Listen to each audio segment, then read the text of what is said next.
Next time may tanong ako. Pwede mo naman akong tawagin na hindi nagugulat? Tigilan mo na kasi magkape. Kahit papiliin mo kung ikaw o kape, kape pa rin yung mamahalin ko. Hindi naman kita binibigyan ng options, basic ka talaga. Ano ba kasi at ginagambala mo naman yung poging katulad ko? I'll just ask a question and please, huwag mo akong tatawanan, okay? Kung mag-alala, di ka pa nga nagtatanong, natatawa na ako sa'yo eh. Dali na, my time is precious. What's the question? My precious. Paano mo malalaman kapag in love na yung isang tao? In love ka? Hindi! Hindi. May umamin sa'yo? May nagpaparamdam sa'yo? Oh, Ariela, bago yan ah. May na-in-love sa'yo? Curious lang, like, bigla na lang siya pumasok sa isip ko. Before you answer my question, siguraduhin mo munang maayos yung sasabihin mo dahil kung hindi, papakain ko sa'yo itong crumpled paper na nasa kamay ko. Wow! Ako na nga itong nagambala, ako na nga itong napagtanungan, ako pa to iti-threaten. Faster! Okay, fine. Kapag in love ka, bumabagal yung kilos ng taong yun. Bumabagal yung kilos ng taong yun. Panatag yung loob ko kasi hindi naman pala ako in love.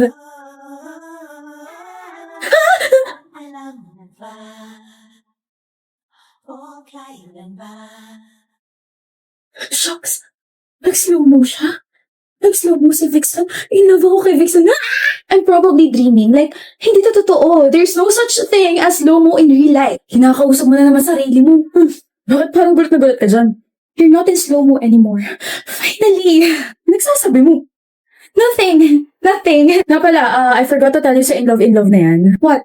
Pag slow-mo, in love ka sa taong yun. Kapag fast forward, ibig sabihin, gusto mo siyang pakasalan. Fast forward. Fast forward.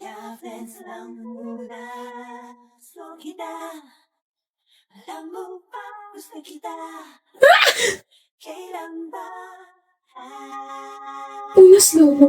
Tapos yung naka-fast forward na si Vixen. This is insane! I refuse to believe that this is happening. Vixen! Bakit?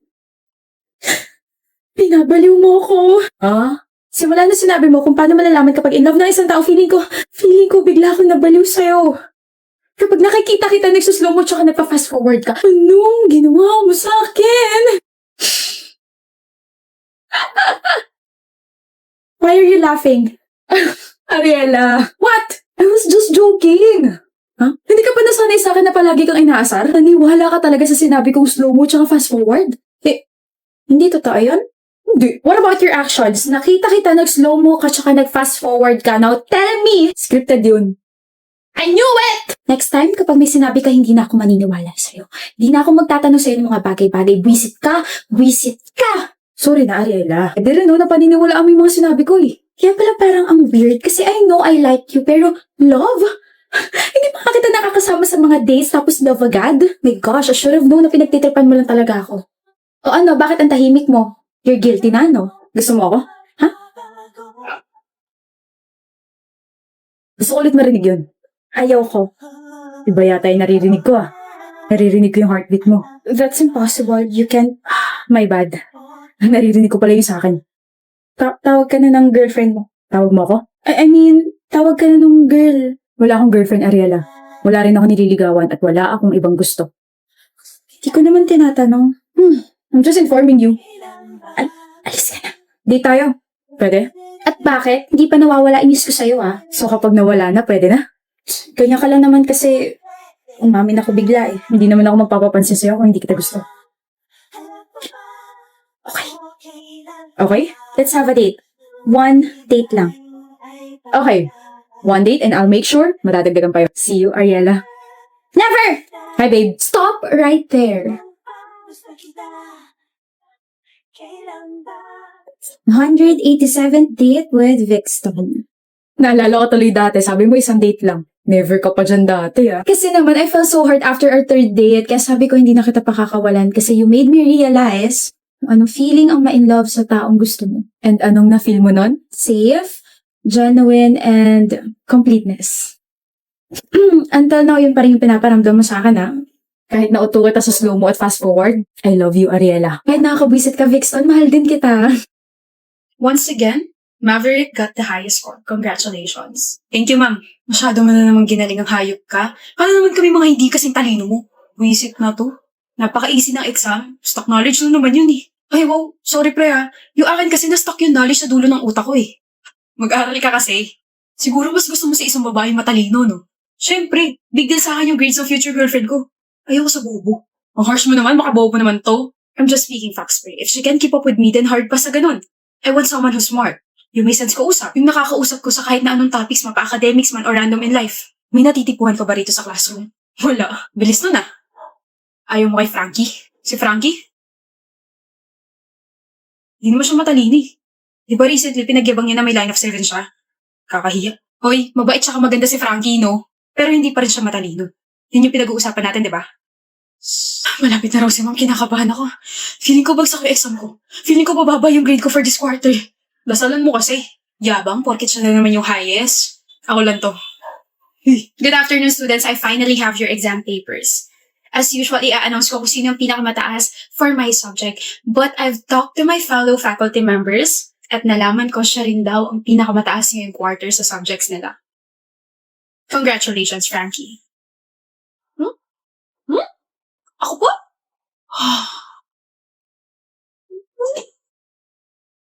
May himala. May pag-asa pa ako, Maverick. Kung kaya ni Frankie, kaya ko rin. May himala. Nasaan na yun? Frankie. Maverick? Can I talk to you? Oo naman, basta ikaw. Anong gusto mong pag-usapan natin? This is your first time, right? First time saan? Nakausapin mo ko? Hindi. First time na maging highest ka sa exams? Oo. Grabe, para ako nasa cloud. Hindi narinig ko yung sinabi ni Mom. Hindi ko alam kung ano magiging reaction ko. Alam mo ba, Maverick, isa ka sa mga naging inspirasyon ko. Tapos, how did you do that? Huh? Paano ka naging highest ngayong quarter? How did you do that? Hindi kita maintindihan. Did you cheat? Ano? Ang weird kasi, last quarter you were bragging about your line of 7. Kung paano ka natawa kasi may 75 ka sa grade mo, tapos ngayon, ikaw na ang highest sa exams natin? I don't understand. The only way for you to achieve that ay nag-cheat ka. So, did you cheat? Hindi. Pwede ka naman maging honest sa akin. Di ba gusto mo ko? I promise, hindi ko sasabihin. Hindi lang talaga ako naniniwala na biglang ganun ka. Or don't tell me, nag-cheat ka para mapansin kita. O eto na, napansin na kita. Ano ba pre? Huwag kang mangalam dito, Vance. Mangingialam ako dahil hindi ako makapaniwala sa mga naririnig ko galing sa'yo. Bakit mo inaakusahan si Frankie na nag-cheat sa exam? Because she's capable of doing that. Ganyan takbo ng utak mo, ha? Nauntog ka ba o hindi mo lang matanggap na may mas mataas sa'yo? Kasi kung ganyan ka dahil sa pangalawa ko sinabi, tain na. Sarap mo sapakin. Di ka ba na-weirdohan, Vance? Hindi. Nag-aral siya, nagsipag siya, kaya siya yung highest. Ganun ba kababa tingin mo sa aming mga slow learners, Maverick? Ano? Kapag kayo mataas ang score, congratulations. Pero kapag kami may mataas na score, nag-cheat agad? Ganun ba kami kabobo sa paningin mo? You misunderstood my point. Hindi ba pwedeng iba-iba lang talaga yung learning capacity nating lahat? Matalino ka, masipag ka, ginagamit mo yung stock knowledge mo. Pero, sorry Ako kasi kailangan ko pang ulit-ulitin yung mga binabasa ko para magets ko yun.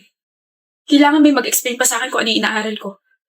Hindi ako katulad mo, pero malinis yung konsensya ko, Maverick. Nag-aral ako na mabuti, kaya siguro deserve ko naman yung nakuha kong recognition, diba? Hindi ikaw yung tipo marunong pumalakpak para sa ibang tao. Kung may girlfriend ka ngayon, at mas nataasan ka niya kahit saan, I doubt magtatagal kayo. Kasi ako pa nga lang na hindi matalino sa paningin mo na nataasan ka, ganito na agad yung reaction mo. Ano pa kaya sa future girlfriend mo? I suggest huwag ka na mag-girlfriend. Nakakatakot kang jowain eh. Tsaka nga pala, kaya ko na mag-focus sa pag-aaral ko. Alam ko na rin kung ano yung mga study habits ko.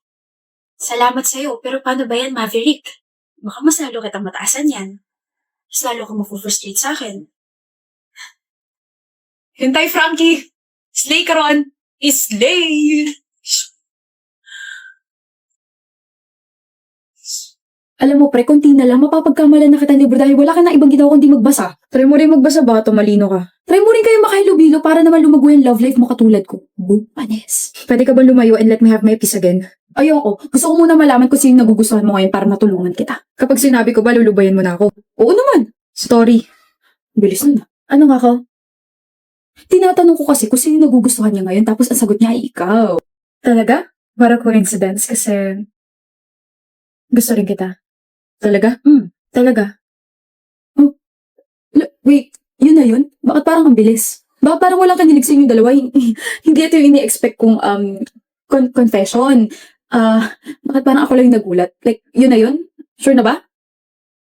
Ano ba dapat? Dapat maging super shy kayo after that sudden confession. Dapat hindi kayo makatingin sa isa't isa, tapos dapat gumaganto kayo. Talaga ba? Ganon! Ngumiti naman kami. Yes, pero ganito. Ano yun? Nako, Tori tsaka Evo. Akong bahala sa inyong dalawa. Ano meron? Ewan ko. Nagbabasa ako ng libro tapos sabi ni Hansel punta raw ako dito sa pwesto niyo eh. Nagbabasa ka rin? Oo. Ikaw rin? Ayan, nandito po tayo ngayon sa pagpupulong ni Hansel para naman magkaroon ng buhay yung love life ninyo. Bibigyan ko kayo ng mga papel na naglalaman ng mga pick-up lines tapos after nito, magiging masigla na ang inyong love life. Okay? Seryoso ba? Oo. Oh. Mahalin mo palagi sarili mo tapos idamay mo na rin ako. Gusto kong matulog pero mas gusto kita. Sabi ni Mama, bawal na raw ako gumala. Stay na lang daw ako palagi sa buhay mo. Ikakagalit ba ng araw kung sa kagwapuhan mo ako nasisilaw? Ano yan? Mga bato ba kayo ha? Lagyan nyo naman ng expression. Kiligin naman kayo. Kinilig ako. Ako rin, alam nyo, sa estado nyo, malabong maging kayo. Boring yung dalawa! Ano? Kayo na ni Tori? Oh, narinig ko pangalan ko. Lumipat lang ako ng school tapos kayo na? What is this betrayal? Paano? Like, ang alam ko, hindi kayo mag-work. Like, huh? Sabay na tayo umuwi, Tori. Pero hindi tayo pares ng jeep, diba? Pahatid mo na kita tapos sabay ako uwi sa amin. Bakit? Kasi gusto kita. Bakit mo ako gusto? Ganda mo kasing tignan. Just the looks? Taray ko nga raw tignan eh. No, I mean, ang payapa mong tignan. Your whole vibe. I like it and I wanna know you more. I wanna know who's your go-to author. I wanna know kung paano maapektuhan ng mga binabasa mo yung mood mo. I wanna know kung ano yung mga pinapakinggan mo. Ay, gusto ko rin yan. So, natapos ko na yung libro ni-recommend mo and I'm so sorry, Tori, but I don't know what to feel about it. I don't know if I hate the story or I just hate the plot twist. Like, the characters are very annoying and the plot twist was very predictable. Talaga? I loved it. I mean, it's predictable pero alam mo yun, may hint ng realidad. But I love the ending. Like, hindi siya nagsettle dun sa main lead kasi he was such a jerk towards her. But wait, sa pagkakakilala ko sa'yo, kapag ayaw mo agad sa story, dinadrop mo agad. Ano nangyari? Tinapos ko kasi ano eh. Nirecommend mo eh. Oh, shut up. Tapos mo na ba pakinggan yung album na na-recommend ko sa Tori? Oh, sasabihin ko pa lang eh. Anyway, yes, napakinggan ko na siya and most of his songs are not my cup of tea. Masyadong mabagal at saka nakakaantok. Gusto mo kasi yung mga upbeat eh. But I do understand kung bakit mo siya favorite. Why? Habang kumakanta siya, parang ikaw at siya lang yung nasa kwento. Yun yung naramdaman ko. Para sa na naisip when I first listened to his songs. I really appreciate it. And that's how we became a couple. Hindi ko gets. Yun na yun. As in, yun na yun.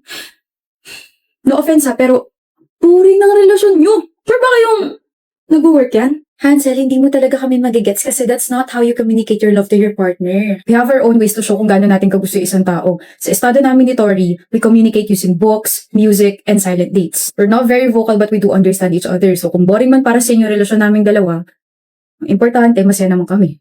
Diba? Kumbaga, hindi namin kayo makakip up sa energy na gusto niyo makita sa amin. Like, parang sa inyo, very public, very energetic, very outgoing. Pero kami, hindi kami ganun. Sa madaling salita, bro, you'll just have to respect our boring relationship. Okay. Sorry.